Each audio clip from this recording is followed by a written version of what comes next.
ایک مرتبہ حضرت عمر رضی اللہ تعالیٰ عنہ کے زمانہ خلافت میں بحرین سے کچھ مشک کستوری آ گیا۔ آپ رضی اللہ تعالیٰ عنہ نے فرمایا، کوئی عورت اسے تول دیتی تو میں اسے تقسیم کر دیتا۔ آپ رضی اللہ تعالیٰ عنہ کی بیوی حضرت عاتکہ رضی اللہ تعالیٰ عنہ نے فرمایا کہ میں تول دوں گی۔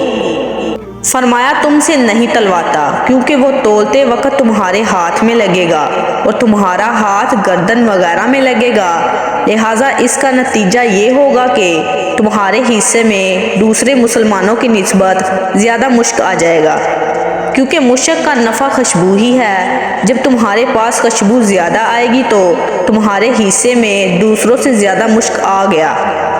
حضرت عمر رضی اللہ تعالیٰ عنہ کے فکر آخرت کا ایک واقعہ بھی کتابوں میں لکھا ہے کہ ایک روز آپ راستے میں گزر رہے تھے کہ ایک شخص پر نظر پڑی جو سرہ ایک عورت سے باتیں کر رہا تھا۔ آپ نے یہ سمجھا کہ ایک غیر عورت سے باتیں کر رہا ہے، اس کے ایک درہ مار دیا۔ اس نے کہا کہ حضرت یہ تو میری بیوی ہے، اس سے باتیں کرنے پر آپ نے مجھے کیوں سزا دی؟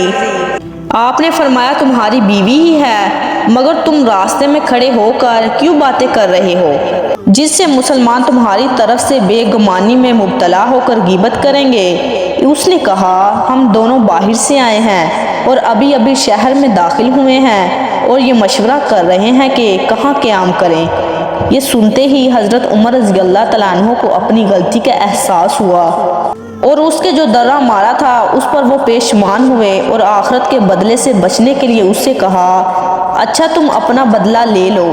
اس نے کہا کہ میں نے معاف کیا، یہاں تک کہ آپ نے اس سے بدلہ لینے پر اصرار کیا۔